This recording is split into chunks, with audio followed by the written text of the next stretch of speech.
आजकल हर कोचिंग वाले बस टॉपर टॉपर टॉपर का नाम चिल्ला रहे हैं, लेकिन सच कोई नहीं बताता। कौन सा सच? मैं बताता हूँ, रुक जाओ थोड़ी देर अभी। अब इसके वजह से जो 70-80% यानी जो एवरेज मार्क्स लाने वाले स्टूडेंट्स हैं वो अपने आप को एवरेज नहीं लूजर समझने लगते हैं। अब सच सुनो, 10th का रिजल्ट फाइनल बिल्कुल नहीं होता। रियल गेम क्लास 11 और 12 होता है, ध्यान रखना।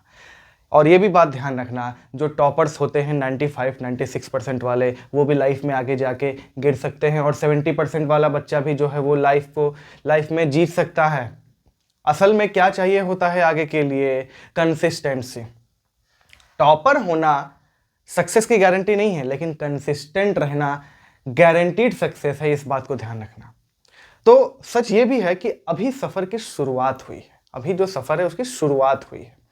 70-80% पाने वाले अगर तुम हो तो तुम रेस से बाहर नहीं हो बेटा, ध्यान रखना। बस तुम रेस के स्टार्टिंग लाइन पे हो। 95+% लाना इज अ गुड अचीवमेंट, ठीक, आई अप्रिशिएट। बट 70-80% लाना फेल्योर थोड़ी होता है। दोनों अपना अलग अलग महत्व रखते हैं भाई। हो सकता है किसी की उस समय कंडीशन थोड़ी खराब हो, अच्छे टीचर नहीं मिल पाए हो, या कोई और प्रॉब्लम हो जिससे वजह से वो नंबर नहीं ला पाया। तो बहुत ज़्यादा नंबर आपके आए हैं, 95% प्लस आए हैं, तो आपको ओवर कॉन्फिडेंट नहीं होना है। और जिनके परसेंटेज एवरेज आए हैं उनको अंडर कॉन्फिडेंट नहीं होना है। बस अपने आप को मोटिवेट करते रहिए। असली गेम है कंसिस्टेंसी की।